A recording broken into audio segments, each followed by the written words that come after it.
My regards from quarantine.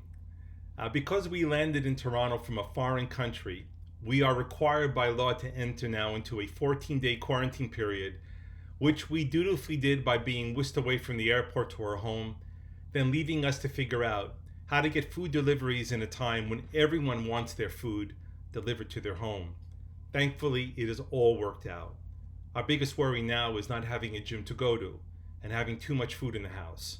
So in a month's time, if it looks like there are two of me on your video screen, it's not your computer. It's true. It's me. Now, for the next number of weeks, the book of the Torah that we are reading from, remember there are 5, is the book of Vayikra, the book of Leviticus. The great theme of the book is the story of Karbanot, the sacrificial worship that the ancient Israelites practiced a long time ago. But it is worthy for us to know that the word karban in Hebrew doesn't mean sacrifice. As the ancient rabbis pointed out, the word actually means to draw close.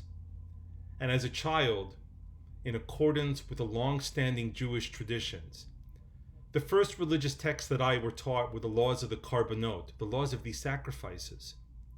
And I wondered this week, why would a child be taught that first?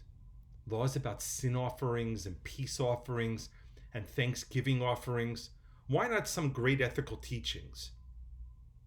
And it occurred to me that Jewish tradition begins teaching children the laws of these sacrifices, to teach them, and of course us, that when we give to others, when we sacrifice something of ourselves, we draw closer to other people. Now, we've seen this with our parents and our grandparents. We understand how by them giving and sacrificing for us, how they drew closer to us.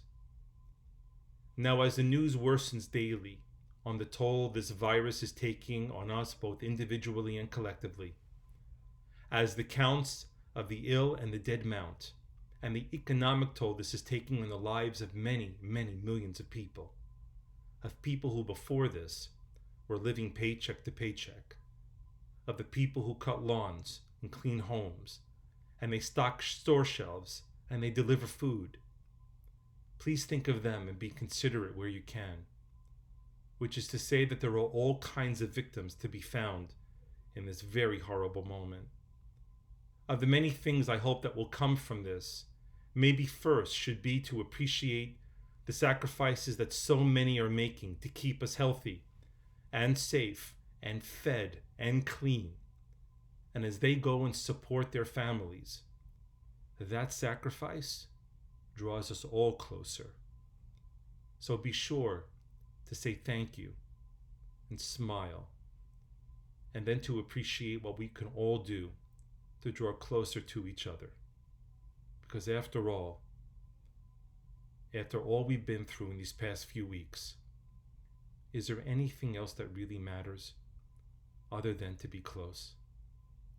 My prayer and blessing for us all to be healthy and safe, and God willing, this will all come to an end and quickly. Shabbat Shalom.